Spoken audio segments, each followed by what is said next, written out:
Swayam Prabha. Digital India. Educated India.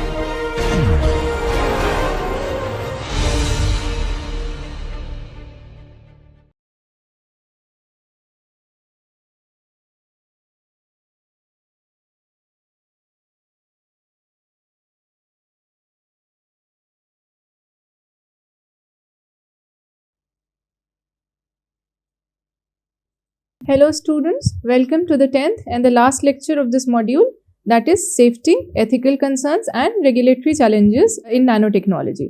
So in this lecture, we will be learning about the environmental impact that is caused by our nanomaterials and toxicity threats that are posed by these nanomaterials, then risk assessment, how much risk it can cause, and then future prospects of these nanomaterials, and nano-enabled sustainable technologies. We'll be discussing these in detail. So as nanotechnology has advanced, so it has created many prospects for development, but it has also raised several safety and ethical concerns also. So nano-enabled systems, as they interact very strongly with biological and environmental systems, so we have utilized and manipulated this very reason for creating better materials, but for this reason only there are plenty of threats that are sitting on the edge.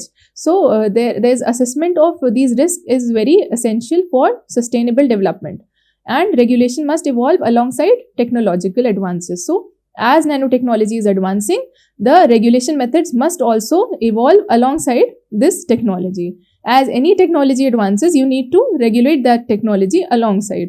So that is what needs to happen, and that is what we are going to discuss in this lecture. So far we have only studied about the good effects that nanomaterials can create, the scope that they have, and the bright future that they can create. But we cannot be ignoring the toxic patterns, their toxic effect that can happen on our environment. So what can happen? Let's see. The industry and academic institutions, they release nanomaterials in the soil or in the air. Okay.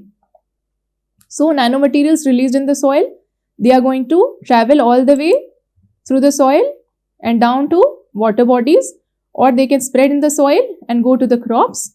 So these can pollute the soil as well as water bodies from here. And then these can go into the air. These nanomaterials, they can go into the air, integrate with the clouds, and these can be deposited via rain also. So and these will go into the water bodies, and what will happen is your nanomaterials are getting encapsulated in various sea organisms, and your ionized nanomaterials are also getting absorbed in various sea organisms, plants, and your nanomaterials are being precipitated over here. So it is an entire we are not seeing it with our eyes, but it is everywhere.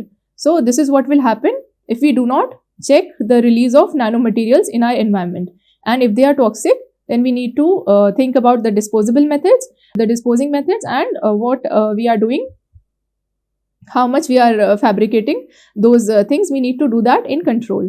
And then with all these nanoparticles all around, animals and plants, they are getting affected by exposure by direct contact or by ingesting contaminated food. So through food chain, these nanoparticles, they'll be ingested also, and also they will be exposed to direct contact of nanomaterials. So these nanomaterials need to be biocompatible, and if they are toxic, then these are the threats that is posing a risk. So environmental impact of nanomaterials: release of engineered nanomaterials into air, water and soil. So that is the first thing. When engineered nanomaterials are released into water, air and soil, so what happens is they are persistent, and they can also be transformed in natural environments. So these can stay as they are, or they can also be transformed into some other products that may be toxic. So your nanomaterial may not be entirely toxic, but it can also transform upon coming in contact with a certain environment and change into some other toxic product. So you need to study in detail about what your starting material is and what you are creating. We need to be very careful with that. Then bioaccumulation and biomagnification risk. So there's a bioaccumulation your nanomaterial is very persistent, it is very small in size, and it can react very efficiently with biological and environmental systems. So it can go on to bioaccumulate, and it can cause biomagnification risks. Like it will, you know what biomagnification is? It is of a very small size, it goes inside water, or it can be consumed by small organisms, and then some higher organisms is going to consume it, and then all through the food chain and all the way up to humans and larger organisms, and it is everywhere. So that is the impact that they are going to have. And then they have an impact on microorganisms and ecosystems as well. So these nanomaterials are basically interacting with our environment very efficiently, and that is what that is a property that we were considering when we were planning to create good materials. But now these are the exact reasons why we need to be careful also, because if they can interact so efficiently with our environment, so we need to be careful about it also. An example is this. So these are silver nanoparticles. The fate can be, these can either be aggregated, or via dissolution these can be present in the form of ions, silver ions. So there can be a direct uptake of these silver nanoparticles, or they can be an indirect uptake, like a smaller organism intakes that silver nanoparticle, and then a higher organism comes and eats that, it goes into that higher invertebrate. So there can be an indirect uptake of nanoparticles via food chain, or they can be a direct uptake. So all the way higher vertebrates are affected, zooplanktons are affected, phytoplanktons are affected, and so many organisms are being affected via biomagnification as well as direct uptake.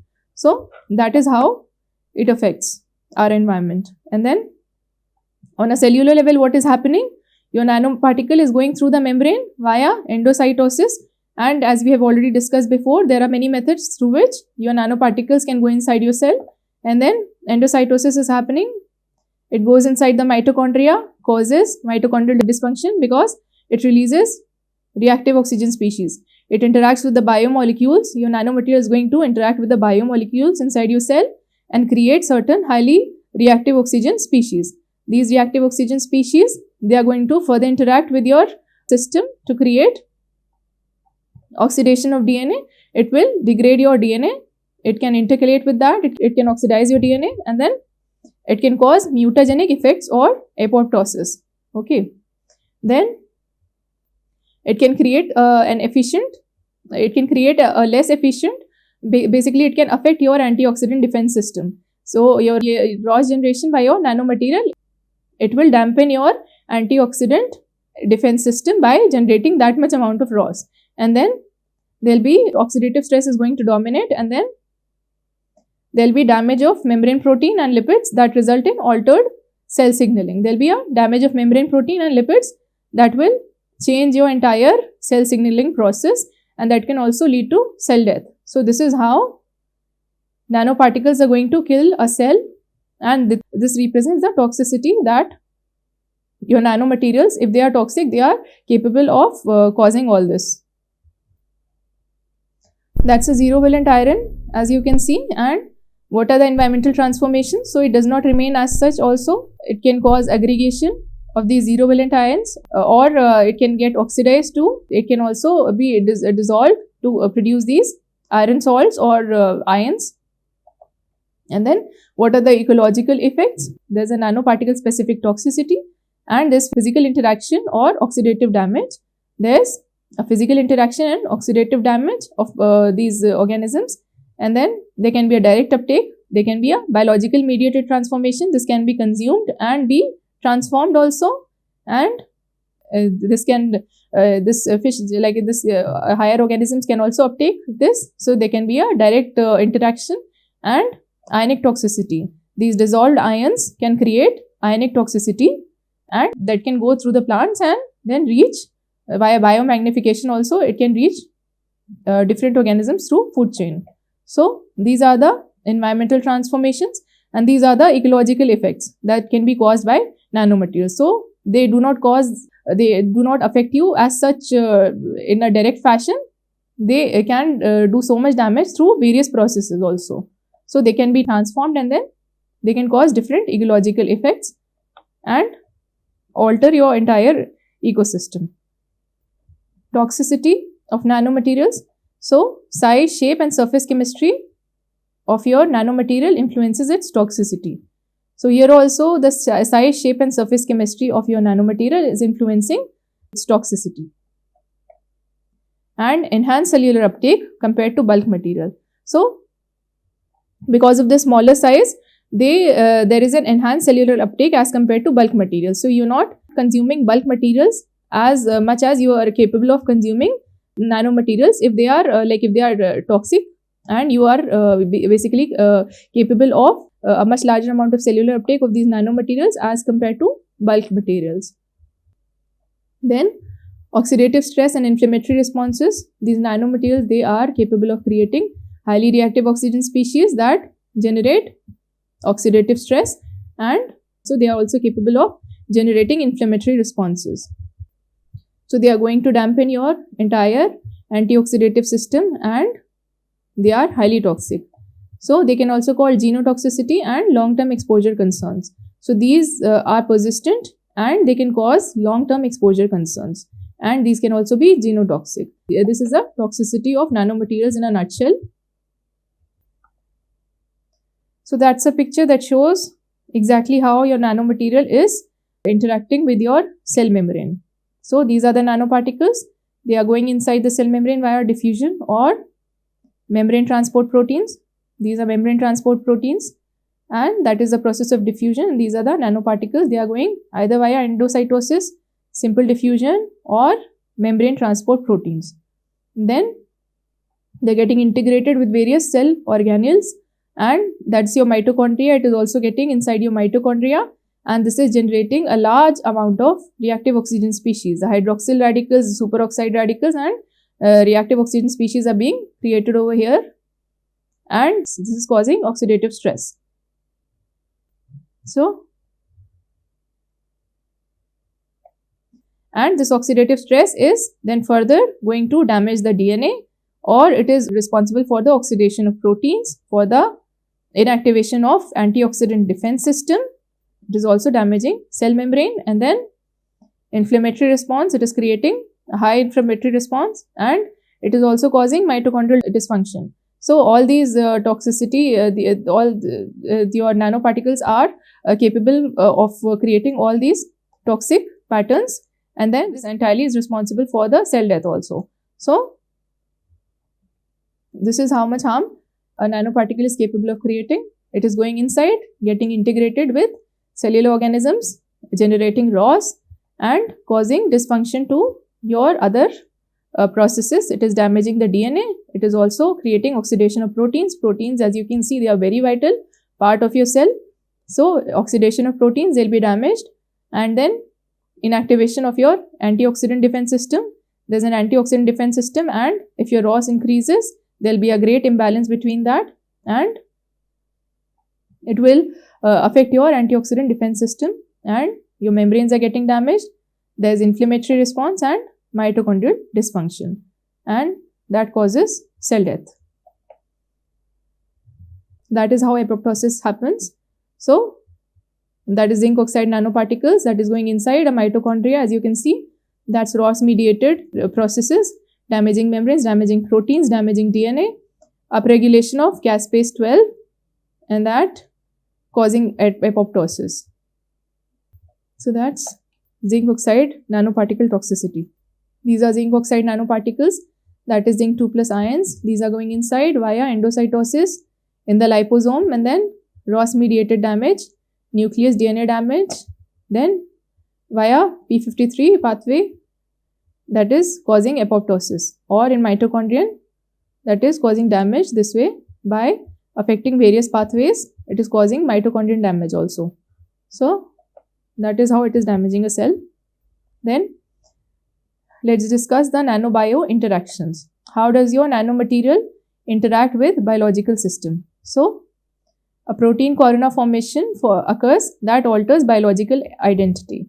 So what is a protein corona formation? We'll discuss it in detail in our next slide. So protein corona formation, basically it alters biological identity. Then cell membrane penetration and intracellular transport. Your nanomaterial is capable of penetrating your cell membrane and intracellular transport, it is capable of intracellular transport also.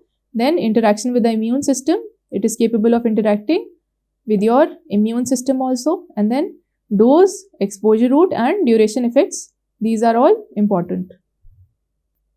So that's your nanoparticle, that's biomolecular cargo inside, and that is your surface functionalization. Okay, you put some functional groups over it, and then that's a physiological environment, contact with the physiological environment, and there's a protein corona formation around this nanoparticle. There's a protein corona formation around this, and it will interact with the immune system, interacting with the target cells and immune system. So that's a protein monolayer formation, that is nanoparticle protein aggregate, and that is a protein multilayer. Then risk assessment of nanomaterials. So how do you assess the risks that are posed by nanomaterials? There's hazard identification and exposure assessment. So you need to identify the hazards that are created, and also you need to know the exposure amount of that particular nanoparticle. So life cycle analysis of nano-enabled products. So whatever product you are creating, or whatever nano-enabled products you are creating, you need to get a thorough analysis of the life cycle of that product, like where it is beginning and where it is ending. If it gets degraded, what end products is it forming, and also in different environments, if it is capable of forming some other product, if that product is toxic. So you need to know the entire life cycle of that nano-enabled product or nano product. So whenever you're creating a product, nano-sized product, you need to make an analysis of the entire life cycle of it. And challenges in standardization and measurement, you need to measure that challenges in standardization and measurement. So there's uncertainty due to lack of long-term data. So there's no long-term data, so there's also uncertainty due to that. So we need to study that in detail. So that's a risk assessment and risk management paradigm for engineered nanoparticles. That is hazard identification, then exposure assessment, then risk management. So hazard identification, you need to identify the hazard, that is physicochemical parameters. So there's adverse nanoparticle effect at portal of entry and remote organs. So the experimental animals and humans. So that is hazard identification. So your experimental animals and humans, they are being exposed to all the adverse nanoparticle effects. So you need to identify the hazards first. Then there's exposure assessment, that through what route is are you being exposed to these nanoparticles. That can be via inhalation, you are inhaling these particles, or ingestion, you are consuming these particles, or dermal, you are absorbing these particles via skin. So you need to make a clear exposure assessment. So you are studying a particular nanoparticle, you need to make an exposure assessment of that particular nanoparticle, of if it is being capable of how much, if it is capable of being inhaled, ingested, and how much toxic it is of being absorbed by the skin. And then biological monitoring, you can use markers of exposure for biological monitoring. And then occupational or environmental monitoring, how much of your environment is exposed to these nanoparticles. And then risk management, public health, social, economic and political consequences. So these are the regulations, exposure standards, and prevention, intervention measures. And so that's the risk calculation, susceptibility, extrapolation methods. So you obtain mechanistic data and exposure dose response data. In vitro studies, you get hazard characterization basically from in vivo studies or in vitro studies, that is exposure dose response data. And then that is also risk characterization, risk calculation. So that is how you make a risk assessment chart. So that's the nanomaterial life cycle. Release of nanomaterials in environmental compartments, water, earth, air, in biota, consumed by humans. And then in the technosphere, that is wastewater treatment, water incineration and recycling systems. You put down to clean the environment, but you have to make sure in the long term they are not creating more hazard. So in the technosphere, you are going to evaluate that. In environmental compartments they are present, and then biota and human. So these are the resources. You're producing it, then eliminating it through waste. So that is the nanomaterial life cycle. So, and that is utilization. So, you are obtaining it from a resource, you are producing it, and then you are eliminating it. This goes into waste, or you are either utilizing it. So, either way, it is released in the environment, in the technosphere, in the environmental compartments, and affecting the biota and human beings. So, that's a network modeling technique which seeks to visualize the connectivity relationship between objects. Here, these are nanomaterials as a network in which each particle is a node and each distance measure is an edge. So, each particle is a node and the distance measure basically is an edge. The color intensity and width of the edges indicate the similarity level of nanomaterials. Like if the color intensity is same, the color intensity and the width of these connecting these lines, the width and the intensity will indicate the similarity level of nanomaterials in terms of Euclidean distance. So, we are considering a nanomaterial, it is connected by these lines, and the distance and color of these lines and also the thickness will tell you if the nanomaterial is related or unrelated. The similarity level of nanomaterials in terms of Euclidean distance. So, that's a network modeling technique for you. So, this particle is a node and this particle is a node, and each distance is a similarity measure. So, this measures the similarity, this measures a particle. So, this represents a particle. These nodes are representing the particle, and this is governing the similarity between the particles. So, that is how you make a network modeling. So, that is TiO2 nanoparticles, and these are TiO2 aggregates. So, now you know the line is very thick and very dark. The color intensity and width of the edges indicate the similarity level of nanomaterials. So, these are very similar. And what is very light colored and very thin and has a larger distance, these are very far off materials. These are silver nanowires. And similarly, there goes the network modeling. Then, safety concerns in micro and nano robotics. So, you've discussed so much about micro nano robotics, and you must have got very excited about the prospects that it is creating, that it can bring a revolution, it can revolutionize the healthcare system, the biomedical zone, and the environmental remediation thing. So, it can create a revolution in that, but there are so many safety concerns and challenges that come along any technological advance. So, same is the case with the micro nano robots. So, there are safety concerns that need to be kept in mind and that need to be studied thoroughly, and there need to be certain regulatory measures over it. So, that is the uncontrolled motion and accumulation risk. So, your bots pose an uncontrolled motion. They can go out of control, like any like we are concerned about any robotic system, that the motion can become uncontrolled, and also there is accumulation risk. They can get accumulated. They are of such a small size and they interact such in such a good way with the environment that they can get accumulated easily, and then it will be difficult to assess where they are. And then biodegradability and clearance from the body. So, if you are considering the human body, then there are biodegradability issues. You put something inside your body and it is not being able to degrade, or you cannot pull it out, then it poses a problem. So, there's biodegradability issue and also clearance from the body. These are the safety concerns. And then potential environmental release of nanobots. So, you put it in the environment also. There is also this risk that they cannot be released from there. You cannot pull it out from the environment. And then there's a need for fail-safe and retrieval mechanisms. So, retrieval mechanisms are very important for nanobots. You need to retrieve the bot out. Okay, it cannot be just staying anywhere. So, it either needs to be biodegradable, it can easily biodegrade, or you need to retrieve them out. So, there needs to be a fail-safe mechanism and retrieval mechanism. Ethical concerns. So, responsible innovation and societal acceptance. So, what we need to do is responsibly innovate things, and there needs to be a societal acceptance. The society needs to accept it. We cannot just create it.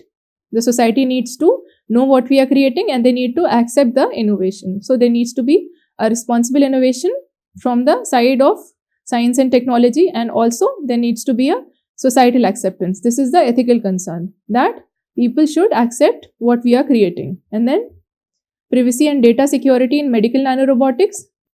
And this privacy and data security is needed in medical nanorobotics.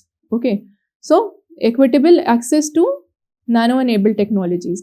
There needs to be equitable access to nano-enabled technologies and dual use and misuse concerns. So there are dual use and misuse concerns. There is inadequacy of existing chemical regulations.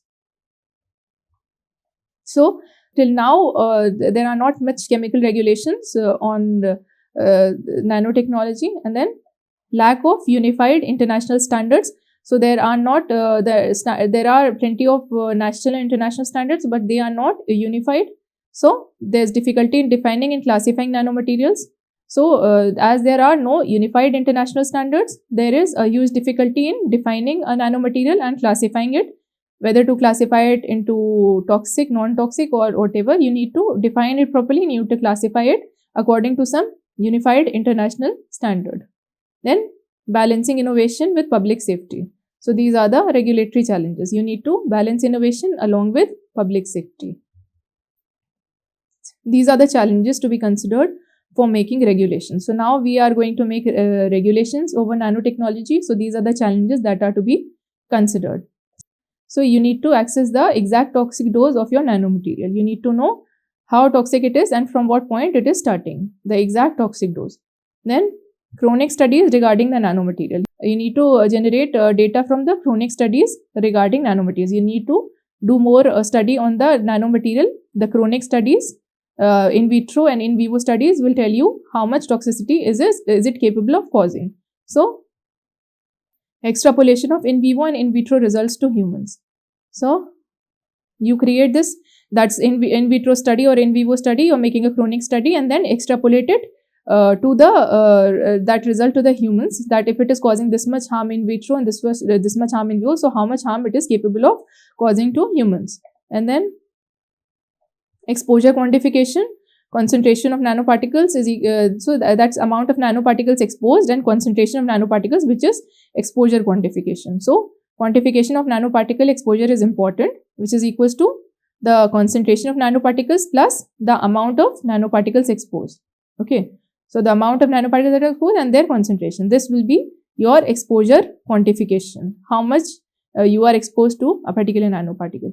And then absence of human studies, that is a challenge, that there is absence of human studies. Obviously you cannot be studying toxic materials and all that in the humans, so you can only extrapolate data from your in vivo and in vitro studies. And then there's an absence of nanospecific labeling. You need to label basically the danger that it poses. So you need to label the toxicity of your nanoparticles, that these are toxic nanoparticles. So there's no labeling so far. So that's the hierarchy of controls: health and safety, environmental protection. So health and safety goes like this: that is least effective, and that is most effective. That is most effective, that is least effective. So that is for health and safety, that is for environment protection. So most effective is elimination, then substitution, replace the hazard. What elimination means? Physically remove the hazard. So this is the most effective method in terms of health and safety, that you physically remove the hazard. Design can be through installations, process and products. And in case of, let's study this one by one. So let's consider just this triangle, that is for health and safety. So that is the hierarchy of control. That is, this blue indicates, blue-green indicates most effective. That is the line to measure. That is the least effective, from red, yellow to, and this is the most effective. So this is most effective and this is least effective. So when we consider health and safety, so there is hierarchy of controls. That is, the most effective step is elimination, which means physically remove the hazard. Then substitution, which means replace the hazard. You replace the hazard. If you cannot remove the hazard, then replace the hazard, which is a bit less effective from this. Then engineering controls. Now you cannot remove or replace the hazard, then you put some engineering control. Isolate people from the hazard, project modifications, containment, confinement, ventilation, filtration, etc. Then comes administrative controls. Change the way people work, management tools and controls, information procedures, work period, training, etc. Then comes PPE, which is least effective though, but what does it mean? The protect the worker with personal protective equipment. And now you cannot do all this, then at least protect the worker with personal protective equipment. Then environmental protection. So again, this is most effective, this is least effective. So that is pollution prevention, that is physically remove the hazard, pollution prevention, then or you can reuse it, or you can recycle it, or you can make a treatment, or you can dispose it. So good thing is that source reduction, you reduce the source, which is pollution prevention, you can just reduce the source, which is most effective. Or if you cannot reduce the source, then you can make a source that is reusable, or if not reusable, then at least recyclable, and if not recyclable, then at least you can provide a treatment to it, or if not, then disposal. Disposal is not a very effective method. And then that is design, installations, process and products for substitution and for reuse, use of different grades of produced nanomaterials. Then for engineering controls, closed circuits of production of management products with nanomaterials after use. Then for administrative controls and treatment for use of industrial waste with nanomaterials, or that is immobilization, incineration and carbon nanomaterials. Okay, so that is for this, for disposal and this PPE. So engineering controls, what are engineering controls? Like local exhaust ventilation, 92% of reduction in emission and 100% reduction in particulate concentration, that is nano-oxides. And administrative controls, operation with fume hood on, instead of putting it off, then the particulate concentration number reduced from this much to this much.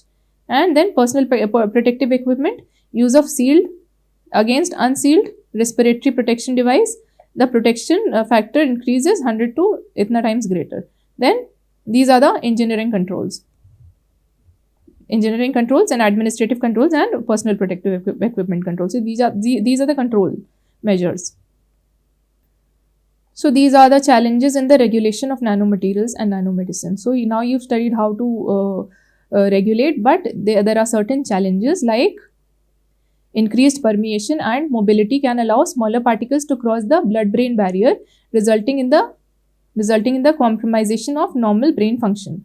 So increased permeation mobility can allow smaller particles to cross the blood-brain barrier, resulting in compromisation of normal brain function. Then issues regarding the stability of nanomaterials and nanomedicine when scaled up for manufacturing. So there can be issues regarding the stability. So your nanomaterial is stable otherwise, but when it is upscaled, there might be some issues. Then systemic accumulation of nanoparticles in the organs. So it was not creating risk that way, but when it started accumulating systematically, in a systemic way, so nanoparticles, they started accumulating and it started creating hazard. Then potential to be genotoxic if unregulated. So they have a potential to be genotoxic if they are unregulated. Variations in nanomorphology result in characterization issues. What are the challenges in regulation?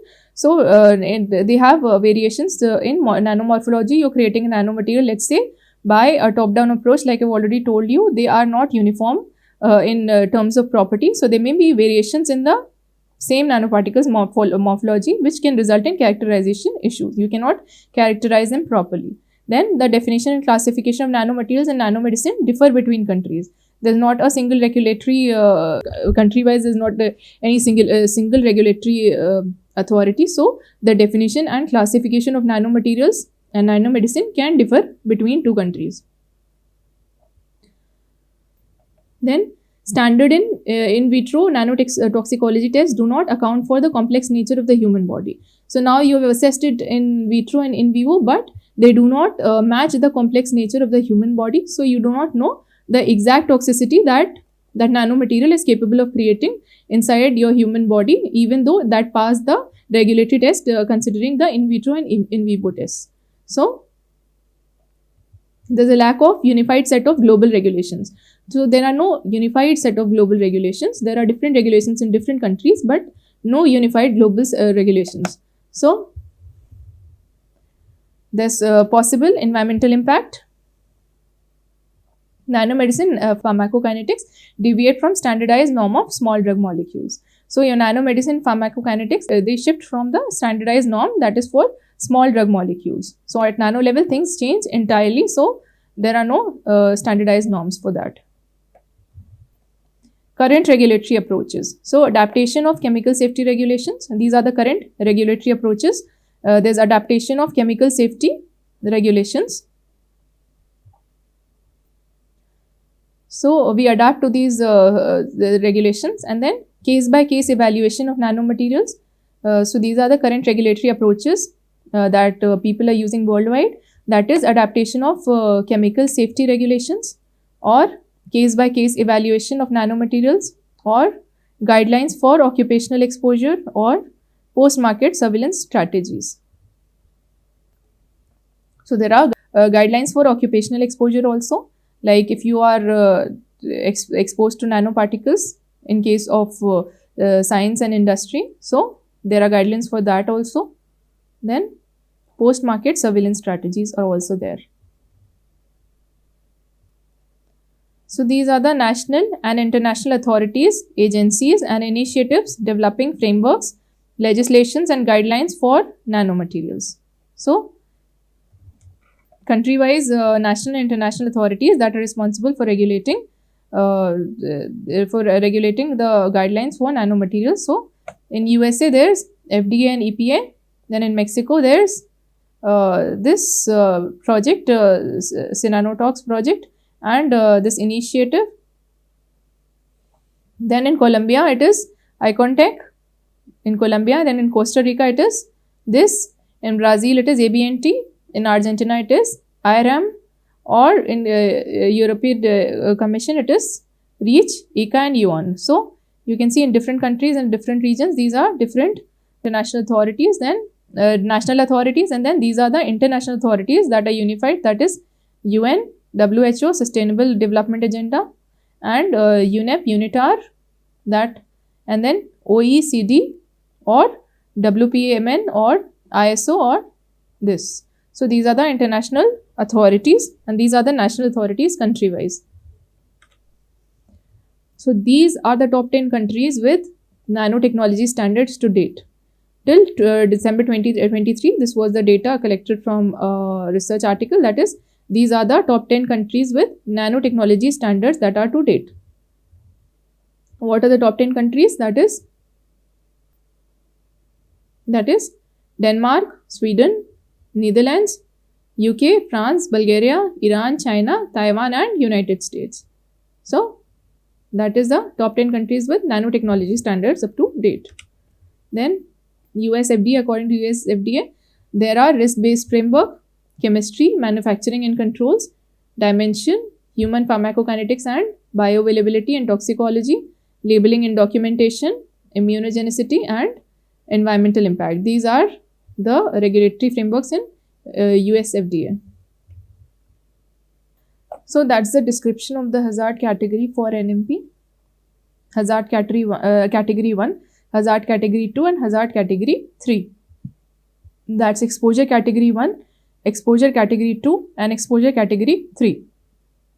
That's the possibility of exposure of nanoparticles during a certain activity with NMP, and that's the description of hazard. So hazard category 1, water soluble nanoparticles. Hazard category 2, synthetic and persistent nanomaterials which are non-fibrous. Then hazard category 3, these are fibrous, non-soluble nanomaterials for which asbestos-like properties cannot be ruled out. So that is exposure category. Emission of free nanoparticles minimized due to working in full containment. Then that's the exposure category 2, emission of nanoparticles 1 to 100 nanometer embedded in a larger solid or liquid matrix, that is this much is possible. Then exposure category 3, emission of primary nanoparticles 1 to 100 nanometer is possible. So that's the hazard category and that exposure category and hazard category, as you can see. Nano-enabled sustainable technologies. So water purification and environmental remediation.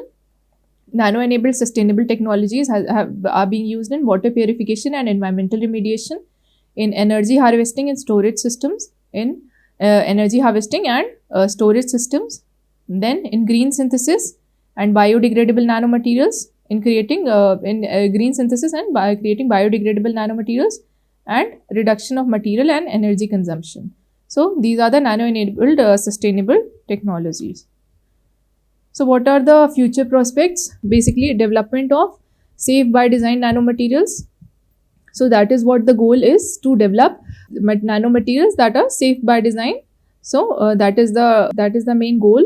And then integration of sustainability at early design stages. So you have started designing, you don't wait till you complete the material, you take into account sustainability factor at early design stages. And then advanced risk modeling, and so you need to do some advanced risk modeling and some modeling studies that measure the risks, and predictive toxicology is required. And then harmonized global regulatory frameworks, as different countries have different regulatory systems, so these are not in harmony together, and you cannot be proceeding with that. So there needs to be a harmonized global regulatory framework that is the same everywhere. So that's the main goal, a global harmonized regulation. That's the main goal. That is a global harmonized regulation. The regulation has to be harmonized with globally, like in all the countries it has to be the same. It cannot be like one country is defining and classifying a particle as such and another country is defining it in some other way. That will create a disharmony. So the main goal is a global harmonized regulation. The sustainable regulation goals, the nanomaterial classification, the applications for individual initiatives among countries, for environmental impact and for safety. For all these things, there has to be a harmonized regulation. These are the integrated insights from literature. Nanobiotechnology emphasizes biocompatibility in function. Nanobiotechnology emphasizes biocompatibility in function. Nanorobotics highlights control, safety and retrieval. Then medical nanotechnology demands stringent safety evaluation. Then sustainability requires interdisciplinary collaboration. So biotechnology basically stresses on the biocompatibility in function. Then nanorobotics need control, safety and also retrieval. That is very important. Then medical nanotechnology demands stringent safety evaluation. The medical nanotechnology, it needs some very stringent safety measures. And then sustainability requires some highly interdisciplinary collaboration. As you can see, modeling is required. So you need collaboration from all sides. Then summarizing, nanotechnology offers transformative sustainable solutions. Nanotechnology offers sustainable transformative solutions, but safety, ethics and regulation are critical challenges. So these are posing critical challenges, the safety and the ethics and the regulation. So risk assessment must evolve with technology. So as nanotechnology is advancing forward, the risk assessment must evolve along with it as the technology is advancing. And then responsible development ensures long-term social benefits. The development has to ensure long-term social benefits. So that's a chart. That's your nanomaterial synthesis, clinical trials, regulations, and then in the market. So you are creating a nanomaterial. You do not just put it out in the market. You synthesize it first, then you send it to clinical trial, then it goes to regulation, and then so these are the nanomaterials that you are creating.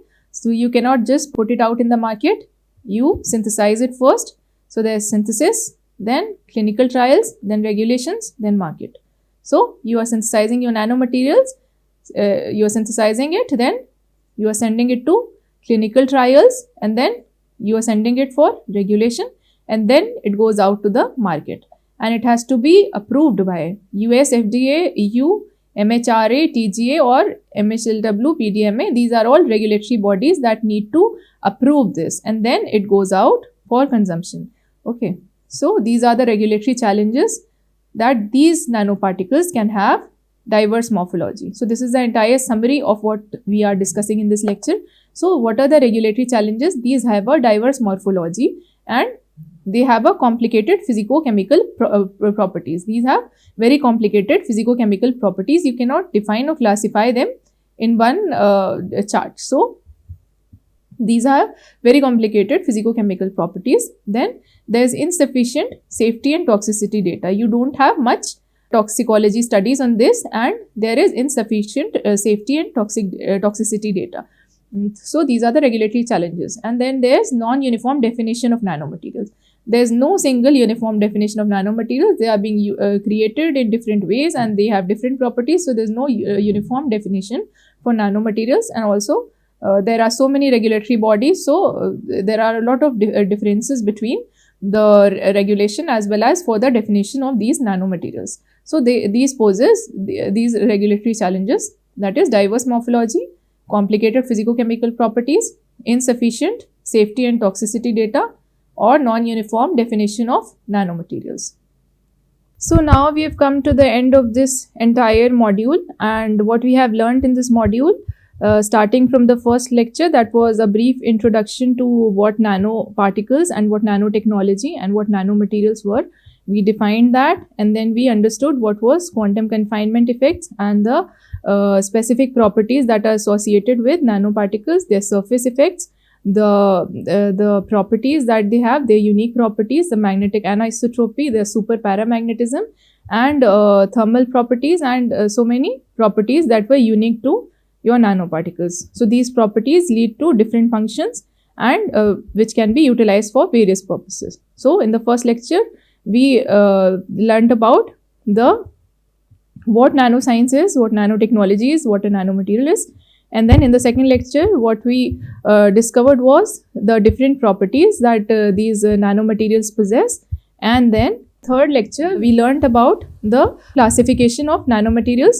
So in the classification part, what we learnt was the various types of nanomaterials, that were the engineered nanomaterials or natural nanomaterials. So the types of nanomaterials, the 0-dimensional nanomaterial, 1-dimensional nanomaterial, 2-dimensional nanomaterial, and 3-dimensional nanomaterial. So the 0-dimensional nanomaterial, that the size was confined in all directions. The electron, where the electron is confined in all directions, so it cannot move in any other direction. In 1-dimensional nanomaterials, where the electron was confined in 2 directions and it could move just along the line, or in 2-dimensional nanomaterials, where your electrons were confined in just 1 direction along the width, that they could move in 2 directions along 2 axes, they could move freely. And then in 3-dimensional nanomaterials, where they were not confined at all. The fourth lecture was about the various methods of synthesis for nanoparticles, that were the top-down approach, the bottom-up approaches. The top-down, where we were breaking the particles from bulk to nanoscale, and then bottom-up approach, where we were accumulating atoms and molecules to form nanomaterials. So in the fifth lecture, what we learnt about were the characterization techniques, various methods to characterize our nanoparticles. So the techniques were the UV visible spectroscopy, the dynamic light scattering, and all these methods were used to know the structure and properties of your materials. So these characterization, they linked your nanomaterials from synthesis to function. So all the 5 lectures in this module were about what nanoparticles were, what nanoscience is, what nanotechnology, and what nanomaterials are. So now you had a brief idea of what nanoscience, nanotechnology, and nanomaterials are. Now from 6th lecture, we studied about some catalytic nanomaterials and how they are used in water remediation. In 6th and 7th lecture, you learned about catalytic nanomaterials and their use in water technology. So you learned about that. Then from the 7th lecture, we learned about micro nanorobots. So we need to have a thorough idea of what nanoparticles were before we could move on to the nanobot fabrication, and before we could know what nanobots were and how they move, we needed to know the basic properties that governed nanoscale. So in nanobots, what we studied was that the fabrication of nanobots, the physical forces that create a hindrance in your bot movement, and their fabrication strategies. How do you make nanobots? How do you make these machines on a nanoscale? What these are, and the physical forces that are creating a hindrance, and how do you overcome these forces in low Reynolds number in a highly viscous fluid? How do you, basically what happens is that the viscous forces is dominating your inertial forces, and you need to overcome that. So for overcoming that, what do you need to do to overcome these forces? you need to create different methods for the efficient propulsion of your bot. You need to provide some continuous energy to your bots for it to move ahead. So what you could do is you could provide external energy source, or you could utilize some internal energy source. So what did you do for utilizing external energy source? You provided either electric field or magnetic field or optical force. You provided all these external fields to generate net motion. Or what did you do? You created a chemical propulsion that was utilizing the internal energy of the bot. Then these were the propulsion strategies. Then we studied various propulsion phenomena, and under these headings we studied various propulsion phenomena and how they affect the bot movement. Now you had an idea about how to fabricate a nanobot, and then in the end, in the 10th lecture, what did we study? We learnt about the various regulative techniques, the safety, ethics and regulation that are critical challenges, and the risk assessment that the risk assessment strategies must evolve with as nanotechnology proceeds ahead. The risk assessment technologies must also evolve with them, and there's a responsible development that needs to ensure long-term social benefits. So these were the factors, these were the points that we studied in this lecture. And the regulatory challenges associated with nanomaterials, these with nanotechnology, the regulatory bodies that approve the synthesis and utilization of these nanomaterials, and the regulatory challenges that are associated with them. Thank you.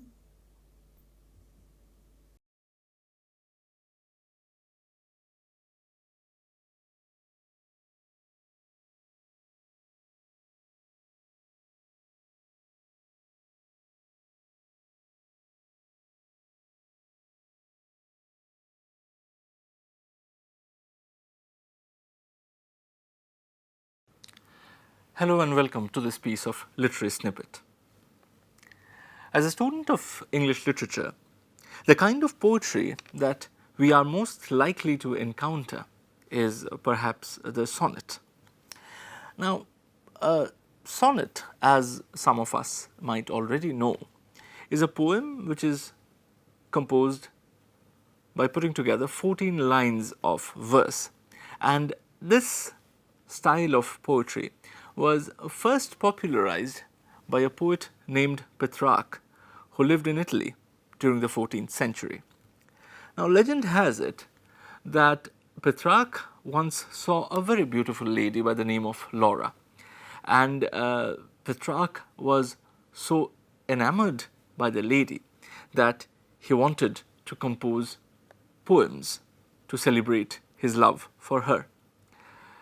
But there was a problem, because marriage was impossible. Petrarch himself was an ordained priest, and that prohibited him from marrying. And the lady herself was a married woman. But nevertheless, Petrarch went ahead to immortalize the beloved and his love for that lady in poetry, and the form that he chose was the sonnet. Since then, sonnets have traditionally been written about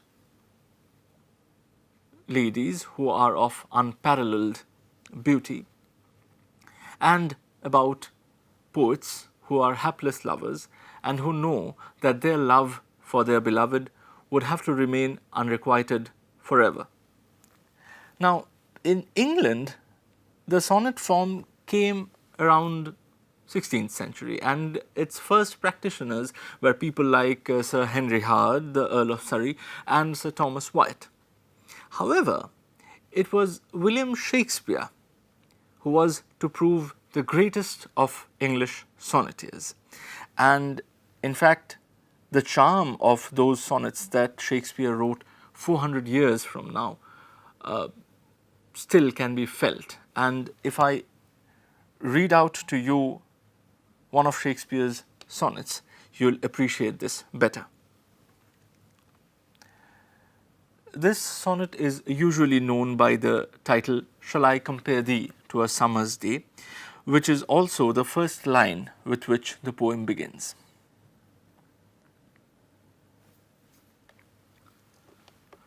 Shall I compare thee to a summer's day? Thou art more lovely and more temperate. Rough winds do shake the darling buds of May, and summer's lease hath all too short a date. Sometime too hot the eye of heaven shines, and often is his gold complexion dimmed, and every fair from fair sometime declines, by chance or nature's changing course untrimmed. But thy eternal summer shall not fade, nor lose possession of that fair thou owest. Nor shall death brag thou wanderest in his shade, when in eternal lines to time thou growest. So long as men can breathe or eyes can see, so long lives this, and this gives life to thee. Now, as you might have noticed, that very much like the Petrarchan sonnet, this poem too speaks of an idealized lover who is more beautiful than a lovely summer's day. But also notice how, in the last few lines, the poem subtly shifts from praising the beloved to praising the poet himself. It is the poet who is going to produce the lines of poetry which will preserve the beloved's glory forever. And people will continue reading them even after the beloved has died. As the last couplet of the poem suggests, so long as men can breathe or eyes can see, so long lives this. And here this, of course, refers to the verse that Shakespeare composes and which we are reading today, 400 years later. So long lives this, and this gives life to thee. Shakespeare is well known for these kind of subtle plays with the conventions, these kind of subtle reversals of what is expected conventionally. But nothing is more striking than the sonnets that he composed on a dark lady. In these poems, we do not meet the traditional fair, idealized beauty, but rather a woman whose appearance might even be described as ugly. Here is a sample.